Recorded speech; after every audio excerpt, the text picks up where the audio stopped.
আমি elevator education থেকে Souvik sir কথা বলছি।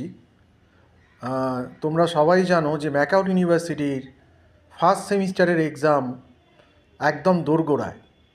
মানে পরীক্ষার হয়তো আর ম্যাক্সিমাম মেরে কেটে 20-22 দিন বাকি আছে।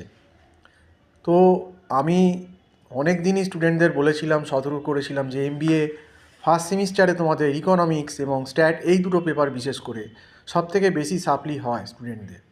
এবং আমি বহুবারই চেষ্টা করেছি, সতর্কবার্তা করেছি, অনেকে সেটা ভয় দেখাচ্ছেন, এইসব অনেকভাবে অনেক রকমভাবে নিয়েছেন। কিন্তু বাস্তব ব্যাপারটা আমরা জানি যে এত বড় সিলেবাস কখনোই কলেজ খুলে এই পুজো পেরিয়ে গেলে তারপর যদি কেউ তার হুঁশ ফেরে, সে কখনোই তার পক্ষে সামলানো সম্ভব নয়। তো সেই জন্যই আমরা বারবার বলেছিলাম, ওয়ার্ন করেছিলাম যে আগে থেকে তোমরা পড়ো। আর যারা আগে থেকে পড়েছে তারা কিছুটা সামাল দিতে পারবে, আর যারা পড়েনি তারা এক্সামেই বুঝতে পারবে খেলাটা কীরকম হবে। তো সেই জন্যই বলছি, এমবিএ ফার্স্ট সেমিস্টার 2026-এ যে এক্সামটা জানুয়ারি মাসে তোমাদের ম্যাকআউট ইউনিভার্সিটি কন্ডাক্ট হবে, সেটাতে কিন্তু স্ট্যাট ইকোনমিক্সের কোশ্চেন কিন্তু মোটামুটি স্ট্যান্ডার্ডই আসবে। খুব শক্ত হয়তো আসবে না, খুব সহজও আসবে না, মিডিয়াম স্ট্যান্ডার্ড হবে।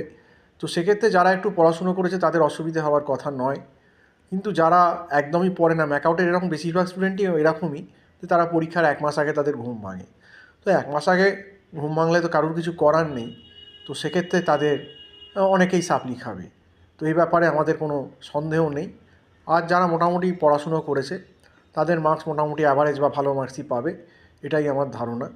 কিন্তু এই যে বললাম যে বারবার সতর্কবার্তা দেওয়া সত্ত্বেও একটা মুষ্টিমেয় সংখ্যক স্টুডেন্ট তারা পড়াশুনোটাকে অত্যন্ত সেকেন্ডারি হিসেবে দেখে, প্রাইমারি হিসেবে দেখে না। এবং তারই ফল কিন্তু এখন তাদেরকে এই সামনে যে ম্যাকআউটের এমবিএ ফার্স্ট সেমিস্টারের এক্সামটা হবে সেই ফল ভোগ করতে হবে। আর দুয়ারে কিন্তু এক্সাম এসেই গেল, একদম দুয়ারে চলে এসেছে। Best of luck.